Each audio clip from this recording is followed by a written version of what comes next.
ته د خپل مور په عزت باندې پوه شوې زما وروره؟ د خپل مور قدر دې وساته زما خورې. ځان سره فکر وکړئ چې هغه مور تا سره څومره تکلیف وباسي، څومره وخت یې ته په خپله ګېډه کې وګرځولې او څومره شپې دې په ناخوبي تېرې کړې. هغه ستا تربیت وکړه، ستا روزنه او ستا پالنه یې وکړه. نن ورځ ته جګېږې خپل مور ته تیزه خبره کوي، نن ورځ ته جګېږې خپل مور ته شکنځل کوي، یا نن ورځ چې موږ په ځینې اوقاتو کې اورو ته اوچتېږې د خپل مور او پلار ډبوي. الله اکبر. د داسې انسان نه به بدبخته انسان په دنیا کې بل نه وي چې هغه خپل مور ته بده خبره کوي، هغه خپل پلار ته بده خبره کوي او د خپل مور و پلار رټي. د داسې انسان نه بدبخته انسان د رسول الله وینا ده چې په دنیا کې بل څوک نشته. او دا تجربې هم ثابته کړي.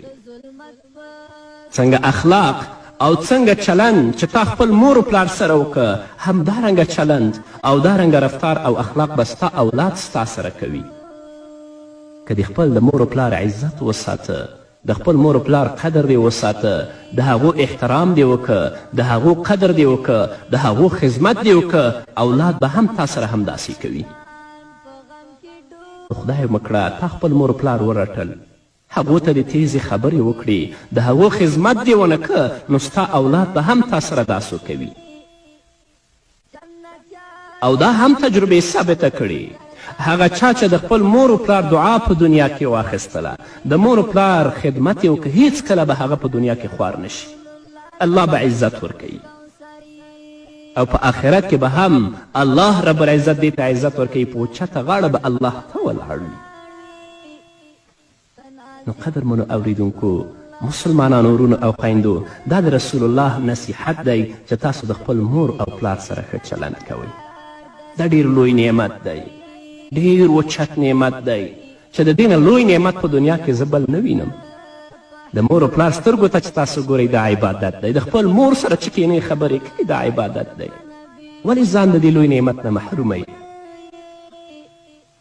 زه د خپل د کامیابي لوی راز په دې کې وینم چې زما مورجانه ما ته دعا کوي.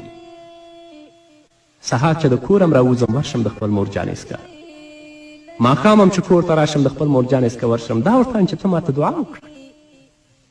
زه په دې پوه یم چې زما د مور دعا چې هغه زما په حق کې کوي په اخلاص سره، الله یې قبلوي.